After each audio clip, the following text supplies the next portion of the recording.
Hi everyone, hello বন্ধুরা এবং hello to all my TET aspirants. দেখো, আমি আজকে আবার একটা নতুন ভিডিও নিয়ে এসেছি। একটা ইম্পর্টেন্ট, খুব ইফেক্টিভ একটা ক্লাস, একটা ভিডিও। কেন কি আমাদের টেট পরীক্ষাতে আজকের যে ক্লাসটা হবে, সেই ক্লাসে প্রিভিয়াস ইয়ার্সে প্রত্যেক বছর প্রশ্ন এসেছে এবং একই সঙ্গে হয়তো ইন ফিউচার টেট সংক্রান্ত যে কোনো পরীক্ষা, যে কোনো স্টেট টেট হতে পারে, যে কোনো সেন্ট্রাল টেট হতে পারে, কোশ্চিন থাকবেই। সেটা কি? যা পিঁয়াজের জ্ঞানমূলক বিকাশ। হ্যাঁ, একদম ঠিক শুনছো। যা পিঁয়াজের, যা উইলিয়াম পিঁয়াজের, তার একটা ইম্পর্টেন্ট থিওরি আজকে আমরা ক্লাসে ডিসকাস করব। তাহলে চলো একসঙ্গে আমরা পড়ি আজকে। দেখিনি এই মানুষটা কি বলেছে, যে আমাদের রাজ্যে, আমাদের দেশে, সিলেবাসে, টেটের সিলেবাসে এই মানুষটার কথা বারবার পড়তে হচ্ছে। এমন কি বলেছে? চলো তাহলে ধরা যাক এই ব্যক্তিটাকে। আমি ক্লাস শুরুর আগে কিছু কথা প্রত্যেকটা ভিডিওতে বলি, আবার বলছি যে আমার এই টেট ক্লাসের প্রচেষ্টা তোমাদের জন্য একদম খাঁটি বাংলা ভাষাতে, তার সঙ্গে মাঝে মাঝে ইংলিশ শব্দ, ইংলিশ টার্মগুলোকে জুড়ে দিয়ে একদম খুব অর্গানাইজড বাইলিঙ্গুয়াল মেথডে আমি ক্লাসটা রান করাচ্ছি, যেন কারো আনাচে কাঁচে, গ্রামে গঞ্জে, পাড়ায়, দুর্বল সবল সমস্ত টাইপের ছাত্রের জন্য যেন কারো এই ক্লাস বুঝতে সমস্যা না হয়। আমি সেদিকেই মাথায় রাখছি বিষয়টাকে। দেখবে যে কোনো ক্লাস সহজ হয় কিভাবে? একমাত্র উপায় হচ্ছে বাস্তব জীবন থেকে এক্সাম্পল নেওয়া, তাই না? একদম বাস্তব জীবন থেকে। অর্থাৎ আমার একটা থিওরি, একটা কনসেপ্ট, একটা ক্রিটিক্যাল জায়গা যদি আমাকে কেউ আমার ডাইনিং রুম থেকে, আমাকে আমার রান্নাঘর থেকে, আমাকে আমার রাস্তা, আমার আমার পরিবার থেকে এক্সাম্পল দিয়ে দেয়, ব্যাস তাহলে আমার ক্লাসটা ইজি হয়ে গেল, বিষয়টা ইজি হয়ে গেল। তো আমি আমার ক্লাসে, আমি আমার চ্যাপ্টারে, আমি আমার ডিসকাশনে প্রচণ্ড হারে রাখছি example from the real life.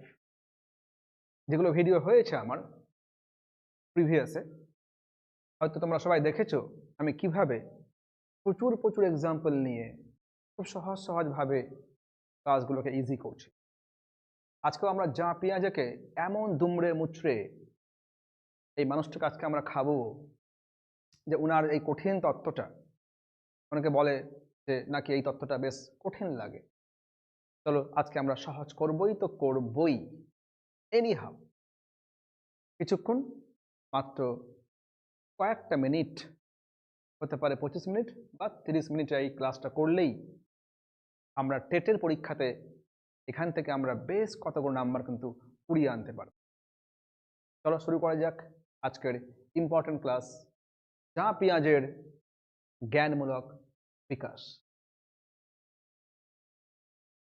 দেখবে এই মানুষটা যা পেঁয়াজের, ইনি কিন্তু সুইজারল্যান্ডে তার বাড়ি ছিল এবং 20th সেঞ্চুরির একটা প্রচণ্ড হারে পাওয়ারফুল, একজন ইফেক্টিভ ডেভেলপমেন্টাল সাইকোলজিস্ট।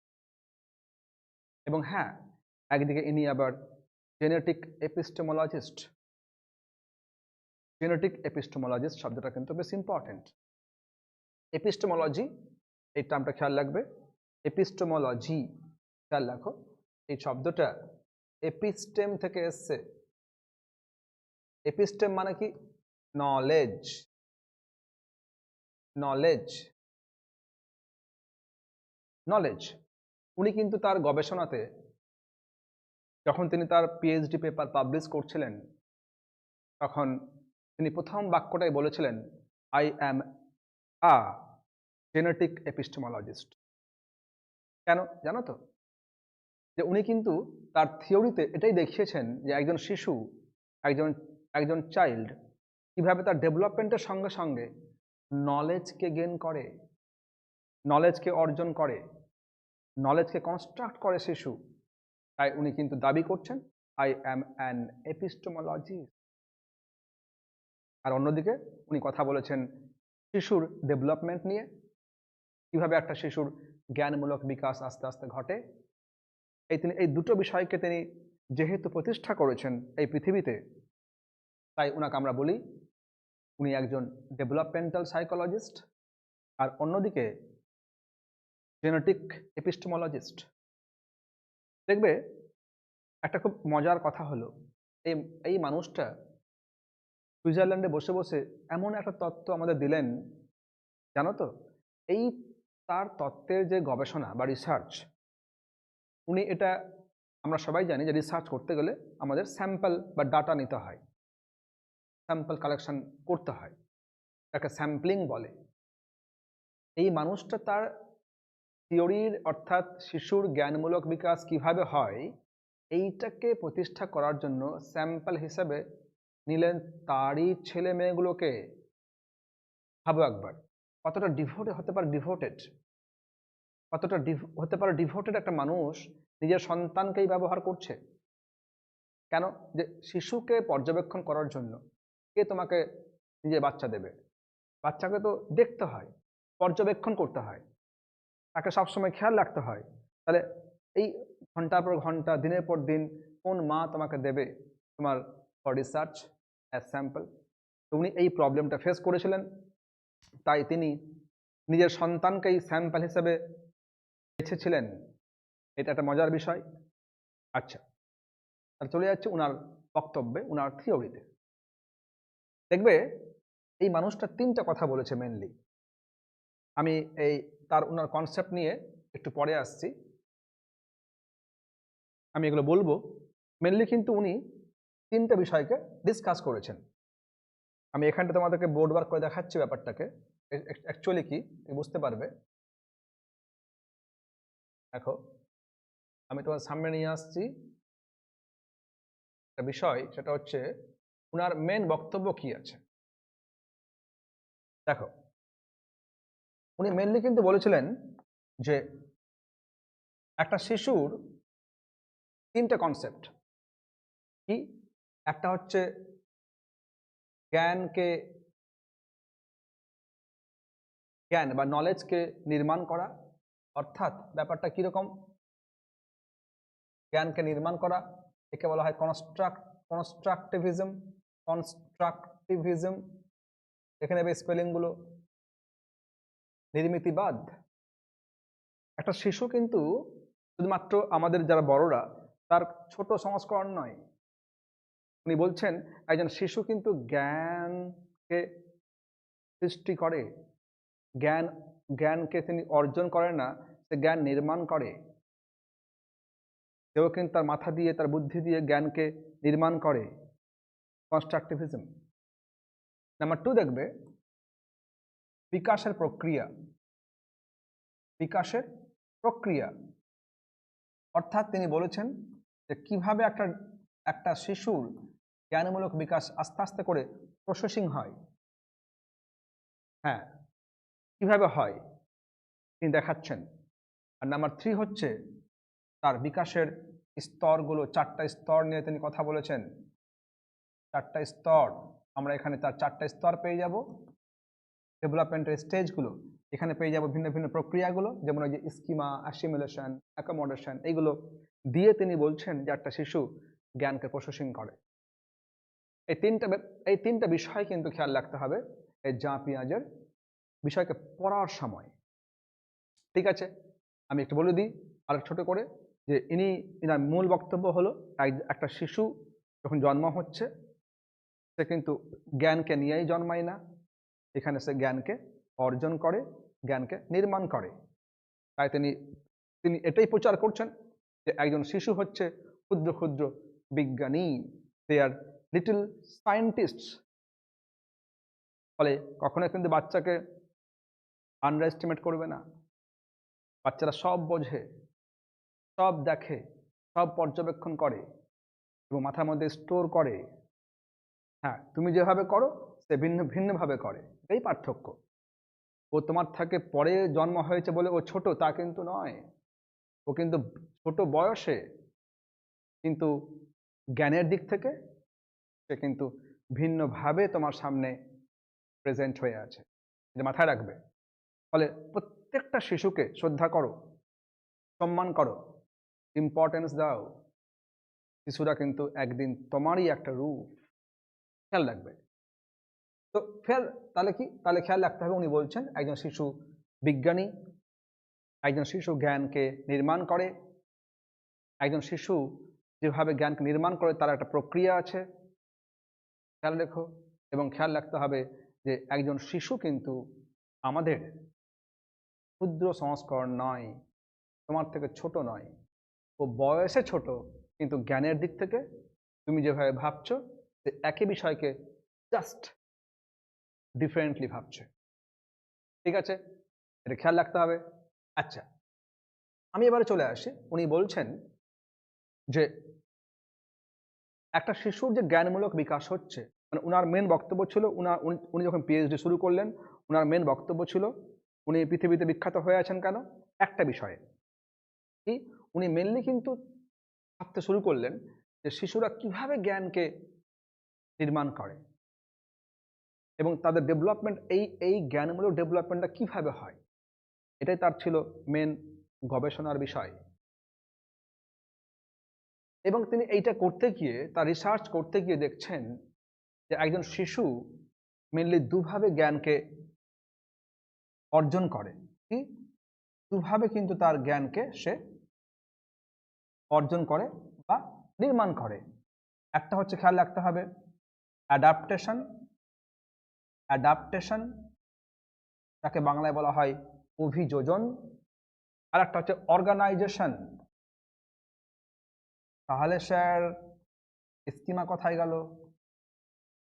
বুঝো, স্কিমা কিন্তু অ্যাকচুয়ালি কোনো প্রসেস নয়, এটা একটা সংগঠন, এটা একটা, যাকে বলা হয় ফোল্ডার।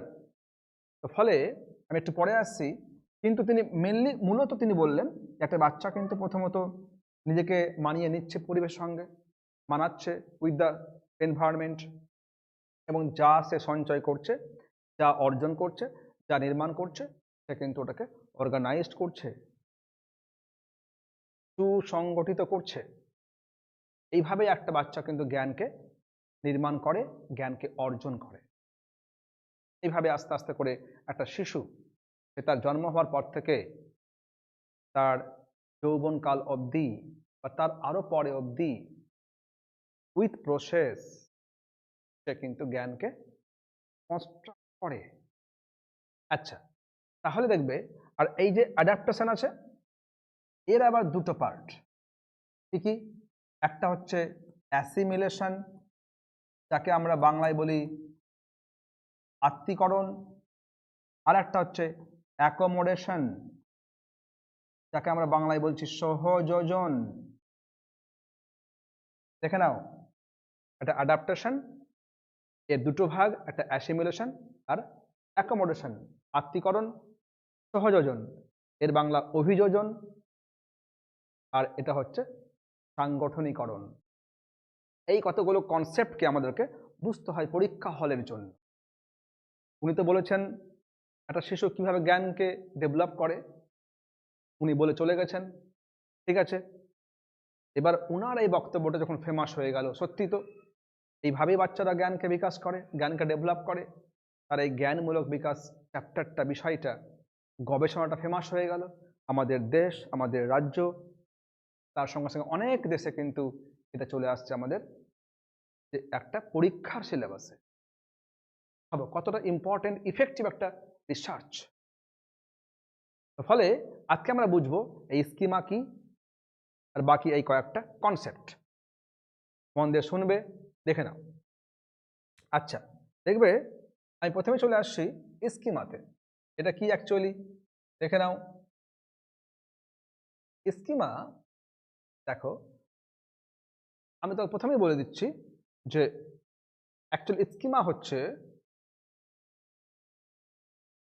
হচ্ছে, ভাবো একবার, আমাদের দেখবে মোবাইল আছে না, ল্যাপটপ আছে, তো আমাদের মোবাইলে কিন্তু সমস্ত ডাটা কোথায় রাখছি আমরা, ফোল্ডারে।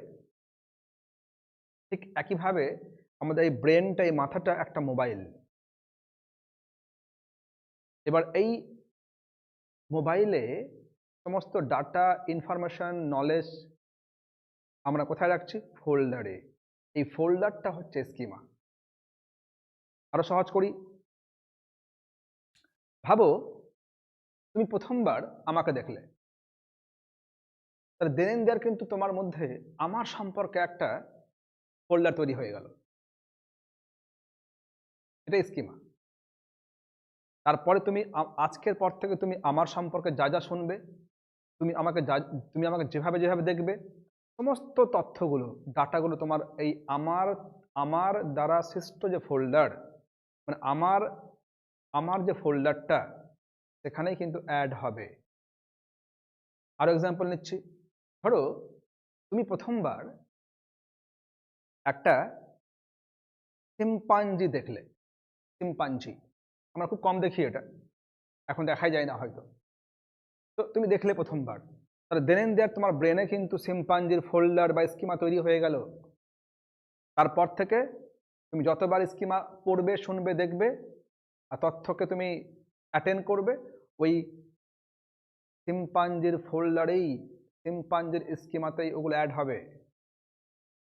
এইভাবে আমাদের ব্রেনে অসংখ্য কোটি কোটি স্কিমা বা ফোল্ডার ঢুকে রয়েছে। যদি আমি তোমাকে বলি টাইগার, দেখবে তোমার কিন্তু টাইগারের ফোল্ডার ওপেন হয়ে গেল। বললাম হয়তো ক্যাট, তোমার ব্রেনে ক্যাটের ফোল্ডার স্কিমা ওপেন হয়ে গেল। এইভাবে একটা শিশুরও কিন্তু ঘটে। একটা শিশু প্রথমবার, ধরো একটা শিশুকে মা নিয়ে গেছে বারান্দায়, সেখানে মা কি করছেন? খাওয়াচ্ছেন। এবার দেখছে রাস্তার মধ্যে একটা কুকুর হেঁটে যাচ্ছে। মা বলল, বাবু দেখো, এই যে ডগ বা কুকুর, তো 4 পাওয়ালা, লোমযুক্ত, এরকম একটা প্রাণী সে দেখতে পাচ্ছে। দেন দেয়ার তখনই কিন্তু সেই বাচ্চার মস্তিষ্কে একটা ফোল্ডার, একটা স্কিমা, কার? সেই ডগের ফর্ম হয়ে গেল। বুঝা যাচ্ছে? তাহলে আমরা প্রথমবার যে জিনিসটা দেখছি, একটা শিশু প্রথমবার দেখছে, শুনছে বা পড়ছে, ঠিক আমরাও যেভাবে, আমরা হয়তো প্রথমবার কোনো একটা বিষয়কে দেখছি, পড়ছি বা জানছি, প্রথমবার যেটা জানবো, দেখবো, শুনবো, ওটা কিন্তু দেন দেয়ার ব্রেনে ফোল্ডার বা স্কিমা তৈরি হয়ে যায়। তাই বলা হচ্ছে স্কিমা হলো জ্ঞানের ক্ষুদ্রতম একক বা প্যাকেট, ফোল্ডার। এটি আমাদের মস্তিষ্কে সঞ্চিত তথ্যের ভান্ডার, যা আমাদের কোনো কিছু বুঝতে বা নতুন পরিস্থিতিতে প্রতিক্রিয়া করতে সাহায্য করে। দেখো এখানে ছবিটা, দেখে নাও ছবিটা, এটা আমাদের ব্রেনের ছবি। প্রচুর ফোল্ডার এখানে ওপেন হয়ে আছে, প্রচুর স্কিমা ওপেন হয়ে আছে, ফুটবলের স্কিমা, গাড়ির স্কিমা, বাল্বের স্কিমা, এইভাবে কিন্তু প্রচুর স্কিমা তোমার মধ্যেও কিন্তু ইনপুট হয়ে আছে। যখন যখন আমাদের যেমন যেমন কনটেক্সট রাইজ হয়, তোমার ব্রেন সেভাবেই ফাংশন করা শুরু করে দেয়। তো ফলে স্কিমার কাজই হচ্ছে তোমার কোনো একটা বিষয় নিয়ে যা ডিসকাস শুরু হলো, যা তুমি দেখতে পেলে, দেন দেয়ার সেই ফোল্ডারটা আস্তে আস্তে করে ওপেন হয়ে গেল। ব্যাস, দ্যাটস এনাফ, এটাই স্কিমা। তাহলে আমাদের কিন্তু পরীক্ষার খাতাতে কি বলতে হবে? পরীক্ষার জন্য স্কিমা হচ্ছে একটা ক্ষুদ্রতম একক, যেখানে প্রচুর তথ্য কিন্তু অ্যাড হয়। এটা একটা একক, একটা ইউনিট, একটা ফোল্ডার, মাথায় রাখবে। নেক্সট দেখো, নেক্সট কি আছে, আমি তোমাকে নিয়ে আসছি স্কিমার এক্সাম্পল। দেখো, বলছি শিক্ষার্থীরা যখন পাখি শব্দটি শোনে, তখন তাদের মনে ডানা, পালক, উড়ার একটা ছবি ভেসে ওঠে। এটি পাখির প্রতি তাদের স্কিমা।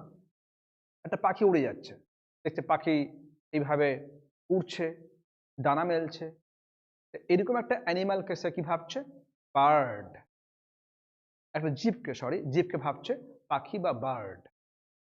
দেন দেয়ার তার মাথাতে পাখির স্কিমা তৈরি হয়ে গেল। গণিত ক্লাসে একটা দেখো এক্সাম্পল আর নিচ্ছি আমি, যে গণিত ক্লাসে যোগ যোগ অঙ্ক করার নিয়মটি একটি স্কিমা হিসেবে কাজ করে, যা তারা পরবর্তী অঙ্কে প্রয়োগ করে। ধরে নাও যে প্রথমবার স্যার শেখাচ্ছে ওকে 2 + 2 4 হয়, তাহলে যোগের স্কিমা তার মাথার মধ্যে সেট হয়ে গেল। তার মানে হয়তো দুটো মিষ্টি, এর সঙ্গে রাখলাম আরো দুটো মিষ্টি, কটা মিষ্টি হলো? 4টা মিষ্টি হলো। এই যে যোগ করার স্কিমা যখন তার মাথার মধ্যে তৈরি হয়ে গেল, এটা কিন্তু পরে তাকে অন্য কোনো অঙ্ক হেল্প করতে সাহায্য করছে। কিরকম? হয়তো 3টা মিষ্টি দিলাম, যোগ করলাম 1টা মিষ্টি, ও বলবে স্যার এখানে 4টা মিষ্টি হলো। এইভাবে যোগের স্কিমা তার ব্রেনে কিন্তু ফর্ম হয়, প্রথমবার এটা ফর্ম হয়, যাকে বেস করে সে কিন্তু পরবর্তী যোগগুলোকে করে। ঠিক আছে, নেক্সট দেখো অ্যাডাপ্টেশন। আমি ক্লাসে বলেছিলাম যে একজন ছাত্র বা একজন শিশু সে তার জ্ঞানকে কিভাবে বিকাশ করে, দুটো প্রক্রিয়াতে, একটা অ্যাডাপ্টেশন আর একটা অর্গানাইজেশন। ঠিক আছে, এইটা হচ্ছে অ্যাডাপ্টেশন। এর মূল বক্তব্য কি দেখো, একটা শিশু যখন জন্ম হয়, আমরা সবাই জানি সে মাতৃগর্ভ থেকে যখন সে ভূমিষ্ঠ হচ্ছে, তাহলে দিনের সে আমাদের এই উষ্ণ ঠান্ডা, এই নাতিশীতোষ্ণ এই পরিবেশকে সে মানিয়ে নিচ্ছে। হয়তো ভিতরটা গরম ছিল, এখানে এসে সে ঠান্ডা পাচ্ছে, মানিয়ে নিচ্ছে। এই নতুন পরিবেশকে মানিয়ে নেওয়ার যে ক্ষমতা, একেই বলা হয় অ্যাডাপ্টেশন। বাংলায় কি বলে? অভিযোজন। একদম প্রশ্ন কিন্তু আসে এখান থেকে, মাথায় রাখবে। দেখো কি বলেছি আমি, মূল বক্তব্য কি? পরিবেশের সাথে মানিয়ে নেওয়ার নামই হলো অভিযোজন। এটি দুটো প্রক্রিয়ায় ঘটে। অর্থাৎ আমরা কিন্তু কোনো একটা বিষয়কে, নতুন বিষয়কে, তুমি এই যে আমাকে, আমি এখন তোমার কাছে নতুন, এবার তুমি আমাকে মানিয়ে নিচ্ছ দুটো সিস্টেমে। কি কি? একটা হচ্ছে অ্যাসিমিলেশন আর একটা হচ্ছে, বলো, অ্যাকোমোডেশন। একদম ঠিক, আমি পরে আসছি কোনটা অ্যাসিমিলেশন আর কোনটা অ্যাকোমোডেশন। তুমি আমাকে কিন্তু মানিয়ে নিচ্ছ এই দুটো দুটো প্রসেসে। তুমি এখন ধরো না এই শীত পড়েছে, তাহলে এই তুমি শীতকে মানিয়ে নিচ্ছ দুটো সিস্টেমে, অ্যাসিমিলেশন আর অ্যাকোমোডেশন। তাই বলা হয় যে অ্যাডাপ্টেশনের দুটো প্রসেস, একটা হচ্ছে অ্যাসিমিলেশন আর একটা হচ্ছে অ্যাকোমোডেশন। একদম ঠিক। দেখে নিচ্ছি এবার এক্সাম্পল। দেখো কি বলছে, স্কুলের নতুন নিয়মের সাথে একজন ছাত্রের নিজেকে মানিয়ে নেওয়া। একদম ঠিক। একটা বাচ্চা প্রথমবার স্কুলে যাচ্ছে, তাহলে বাড়ির পরিবেশ থেকে ওটা একদম ফর্মাল পরিবেশ, বাড়িটা ইনফর্মাল, কোনো রুলস নেই, রেগুলেশনস নেই, ডিসিপ্লিন নেই বাড়িতে। আর একদম বাচ্চা প্রথমবার কিন্তু এইভাবে রুলস, রেগুলেশন, ডিসিপ্লিনে গিয়ে পড়ে গেল, সে মানিয়ে নিচ্ছে, সে মানিয়ে নিচ্ছে। এটা হচ্ছে এক্সাম্পল অফ অ্যাডাপ্টেশন। দেখো সে হাতের লেখা, এটা একটা এক্সাম্পল বললাম। হাতের লেখা সুন্দর করার জন্য পেন্সিল ধরার কায়দা পরিবর্তন করে মানিয়ে নেওয়া। বুঝো একবার, প্রথমে কি করি আমরা, আমরা কি জানি, বাচ্চা হয়তো 5টা আঙুল দিয়ে পেনকে ধরছে, আবার দেখা যাবে সে হয়তো দুটো হাত দিয়ে পেনকে ধরছে। আস্তে আস্তে করে যত তার ফাইন মোটরটা ম্যাচিওর হবে, সে কিন্তু 3টা আঙুল দিয়ে পেন ধরবে। হাতের লেখাকে আরো ভালো করার জন্য, হাতের লেখাকে আরো ভালো করার জন্য সে কি করছে, সে নিজের হাতকে পেনের সঙ্গে মানিয়ে নিচ্ছে। তাহলে কি, এ বয় ইজ গুড, হয়তো বললাম এই যে সুন্দর হাতের লেখা লেখছেও, এইটা যে পেন্সিল ধরার কায়দা সে কি করছে, চেঞ্জ করে মানিয়ে নিচ্ছে। এটাকে বলা হয় অ্যাডাপ্টেশন। তাহলে যে কোনো নতুন কায়দা, নতুন পরিবেশ, নতুন সিস্টেম, নতুন প্রসেসকে মানিয়ে নেওয়ার যে ক্ষমতা, এটা হচ্ছে অ্যাডাপ্টেশন, অভিযোজন। এর দুটো পার্ট, একটা হচ্ছে অ্যাসিমিলেশন, একটা হচ্ছে অ্যাকোমোডেশন। দেখো চলে আসছে আমি অ্যাসিমিলেশনে। এটা কি? একে বাংলায় বলা হয় আত্মীকরণ। ব্যাপারটা কি? দেখো আমি একটা বলছিলাম না একটু আগে, একটা শিশু প্রথমবার সে ডগ দেখছে, তার মানে তার মাথায় ডগের স্কিমা তৈরি হয়ে গেল। এবার দেখা যাচ্ছে ঠিক পরের দিন বা সেই দিন বিকেলবেলা ও আবার ডগ দেখছে। দেখা যাচ্ছে ওই অ্যানিম্যালটা কিন্তু ঘেউ ঘেউ আওয়াজ করছে, দ্যাট ইজ বার্কিং।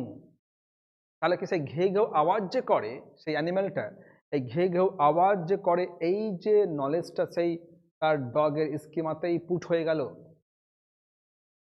এইভাবে যত সে ডগ দেখবে, ডগ সম্পর্কে জানবে, তথ্য জানবে, সব তথ্য কিন্তু তার ডগের স্কিমাতেই আস্তে আস্তে করে অ্যাড হবে, গ্যাদার্ড হবে, অ্যাসিমিলেট হবে। বুঝে একবার, মানে জমা হবে। যদি সে অন্য কোনো অ্যানিম্যাল দেখে, চার পাওয়ালা, লোমযুক্ত, দেখবে ও কিন্তু ডগই বলছে। হ্যাঁ, কেন ওর তো ওই চার পাওয়ালা লোমযুক্ত তো অ্যানিম্যাল, ও ডগই, ও ডগ শুনেছে। এটাও কিন্তু ওই অ্যাসিমিলেশনের ফল। এইভাবে হয়তো আমি আরেকটা এক্সাম্পল নিচ্ছি। এরকম প্রথমবার সে পাখি দেখছে, তাহলে যতবার সে পাখি সম্পর্কে জানবে, যতবার সে পাখি দেখবে, ভিন্ন ভিন্ন পাখি দেখবে, সে কিন্তু পাখি নামক যে তার কাছে একটা অবয়ব, কনসেপ্ট, তাকে সে আস্তে আস্তে করে বিস্তীর্ণ করবে। কিভাবে? এই নলেজকে অ্যাসিমিলেট করে অ্যাবাউট দ্য বার্ড। তো ফলে বার্ডের নলেজ, বার্ডের স্কিমা সে কিন্তু বিস্তীর্ণ করবে কিভাবে? Through assimilation. এর মানে হচ্ছে জ্ঞান সঞ্চয় করা, গ্যাদার্ড করা, অ্যাসিমিলেট করা। দেখো, তাই আমি কি বলেছি এখানটায়, যখন কোনো শিশু তার পূর্বের স্কিমা বা জ্ঞানের সাথে নতুন তথ্য হুবহু যোগ করে নেয়, কোনো পরিবর্তন ছাড়াই। বুঝা যাচ্ছে? হয়তো ডগ গেল, চার পাওয়ার লোমযুক্ত, হয়তো দেখা যাচ্ছে কয়েকদিন পরে শেয়াল গেল, বা হয়তো দেখা যাচ্ছে যে দেখতে ওরকম প্রায় কিরকম, হয়তো একটা চার পাওয়ালা লোমযুক্ত গরু যাচ্ছে, ছোট বাচ্চা, বলবে মা দেখো ডগ। এটা হচ্ছে অ্যাসিমিলেশন। সে কিন্তু অ্যাসিমিলেশনে কোনো চেঞ্জ করতে পারে না। বুঝা যাচ্ছে? বল অ্যাসিমিলেশন। দেখো এক্সাম্পল কি আছে, একজন শিশু জানে বাঘের 4টি পা আছে। এটা তার স্কিমা, এটা স্কিমা, কিন্তু খেয়াল রাখবে এটা হচ্ছে বাঘের স্কিমা। খেয়াল রাখো, সে যখন চিড়িয়াখানায় জেব্রা দেখে, তাকেও কিন্তু বাঘ বা ঘোড়া বলে ডাকে। কেন? সে জানে বাঘের 4টি পা, ঘোড়ার 4টি পা। দেখছে সে জেব্রারও 4টি পা আছে, তো ফলে কি করলো, ও জেব্রাকে বাঘ বা ঘোড়া বলছে, কারণ সে তার পূর্বের জ্ঞানের সাথে মিল পাচ্ছে। এটাই অ্যাসিমিলেশন, এটাই অ্যাসিমিলেশন। জ্যামিতির ক্লাসে দেখো, জ্যামিতির ক্লাসে ত্রিভুজ চেনার পর স্যান্ডউইচের আকৃতি দেখে তাকে ত্রিভুজ হিসেবে শনাক্ত করে। বুঝা একবার, সে ক্লাসে কিন্তু ত্রিভুজ এর কনসেপ্টটা নিয়েছে। বুঝা একবার, এবার সে বাইরে গিয়ে একটা সিঙ্গারা দেখছে বা একটা স্যান্ডউইচ দেখছে, তার মাথা কিন্তু ত্রিভুজের কনসেপ্টটা চলে আসছে। তাহলে পূর্ব নির্মিত যে স্কিমা, তার মধ্যে নতুন তথ্য যে অ্যাড হচ্ছে কোনো পরিবর্তন ছাড়াই, এই অ্যাড বা এই অ্যাসিমিলেট হওয়াটাকে বলা হয় অ্যাসিমিলেশন। নেক্সট চলো, নেক্সট দেখে নিচ্ছি অ্যাকোমোডেশন। এটা আর একটা ইম্পর্টেন্ট বিষয়, প্রায় প্রশ্ন আসছে। দেখবে আমরা কি দেখলাম, স্কিমা ফর্ম হলো, ওই স্কিমাতে তথ্য অ্যাড হচ্ছে, অ্যাসিমিলেশন। এবার এই স্কিমা পরিবর্তন হবে। এবার কিভাবে? যখন সে দেখছে ঘোড়া, ডগ, তারপরে দেখছে শিয়াল বা ঘোড়া বা বাঘ, ও কিন্তু বাঘকে ঘোড়াকে ডগই বলছে, কিন্তু যখন তার মা বলছে না এটা কিন্তু ঘোড়া বেটা, এটা কিন্তু বাঘ, তখন সে ডগের যে স্কিমা ছিল, আর এবার সে বাঘের স্কিমাকে কিন্তু যখন সে চাইছে রিলেট করতে, দেখছে পার্থক্য আছে, পার্থক্য আছে। তাহলে সব চার পাওয়ালা লোমযুক্ত কিন্তু প্রাণী ডগ নয়, বাঘও হতে পারে, ঘোড়াও হতে পারে। এইভাবে থ্রু অ্যাকোমোডেশন একটা শিশু তার নলেজকে কি করছে, পরিবর্তন করছে। এটাকে খেয়াল রাখবে, পরিবর্তন করছে। তাই দেখো আমি কি বলেছি এখানটাই, যখন নতুন তথ্য পুরনো স্কিমার সাথে খাপ খায় না, ওই যে ডগের সঙ্গে বাঘের স্কিমা খাপ খেলো না, তখন পুরনো ধারণা বা স্কিমা চেঞ্জ করে নতুন তথ্য গ্রহণ করার যে প্রক্রিয়া, তাকে বলা হয় সহযোজন। সে আগে ডগকে জানতো 4 পাওয়ালা লোমযুক্ত, ভাবছে না এখন কিন্তু টাইগারটার 4 পা লোম থাকতে পারে। এই যে পৃথক করা, বুঝা যাচ্ছে, চেঞ্জ করে দেওয়া স্কিমাকে, এটাই হচ্ছে সহযোজন বা অ্যাকোমোডেশন। দেখো আমি এক্সাম্পল নিয়েছি। শিক্ষক যখন বুঝিয়ে বলেন যে জেব্রা আর ঘোড়া এক নয়, জেব্রার গায়ে ডোরাকাটা দাগ আছে, তখন শিশু তার ঘোড়া সম্পর্কিত স্কিমা পরিবর্তন করে জেব্রাকে আলাদা প্রাণী হিসেবে চেনে। এইভাবে কিন্তু খেয়াল রাখবে, আমরা কিন্তু ডিফারেন্সিয়েট, খেয়াল রাখতে হবে, আমরা কিন্তু ডিফারেন্সিয়েট করে একটা শিশু কিসের মধ্য দিয়ে, এই থ্রু অ্যাকোমোডেশন। খেয়াল রাখবে, একটা অ্যানিমাল থেকে, একটা বস্তু থেকে আর একটা বস্তুকে, একটা মানুষ থেকে আর একটা মানুষকে, মায়ের সঙ্গে অন্য একটা নারীকে সে যখন পৃথক করতে পারছে, যখন সে যে না এটা আমার মা নয়, এটা হচ্ছে অ্যাকোমোডেশন। আবার দেখো, শিশু শুরুতে সব উড়ন্ত বস্তুকে পাখি ভাবত, বুঝো, কিন্তু পরে সে শিখলো যে বিমান উড়ে, কিন্তু সেটি পাখি নয়, এটা কিন্তু যান্ত্রিক। তাহলে এটা তার অ্যাকোমোডেশন। খেয়াল রাখবে, এইভাবে দেখো তুমি স্কিমা, অ্যাসিমিলেশন, অ্যাকোমোডেশন, এইভাবে তার জ্ঞান কিন্তু আস্তে আস্তে করে কি হচ্ছে, বৃদ্ধি পাচ্ছে, বিকাশ হচ্ছে। এটা process, it's a universal process, এটা সার্বজনীন। পৃথিবীর, আমাদের এই ছোট্ট পৃথিবী, এখানে আমরা বসবাস করছি মাত্র হয়তো 600 কোটি মানুষ। এই 600 কোটি মানুষের মধ্যে যারা শিশু আছে, এরা কিন্তু এইভাবেই তার জ্ঞানকে আস্তে আস্তে করে ডেভেলপ করে। নেক্সট দেখো, নেক্সট হচ্ছে অর্গানাইজেশন। দুটো পার্ট বলেছিলাম, একটা অ্যাডাপ্টেশন আর একটা হচ্ছে অর্গানাইজেশন। আর মাঝখানে দুটো আমরা কনসেপ্ট পেলাম, একটা হচ্ছে অ্যাসিমিলেশন আর একটা হচ্ছে অ্যাকোমোডেশন, যেটাকে দুটো পার্টি হচ্ছে কার, অ্যাডাপ্টেশনের। দেখো এবার বলছে, বিজ্ঞান ক্লাসে উদ্ভিদ সম্পর্কে পড়ার সময় ছাত্ররা শেকড়, কাণ্ড ও পাতার কাজ ডিফারেন্টভাবে শিখে পরে পুরো সালোক সংশ্লেষণ প্রক্রিয়াটিকে বুঝতে পারে।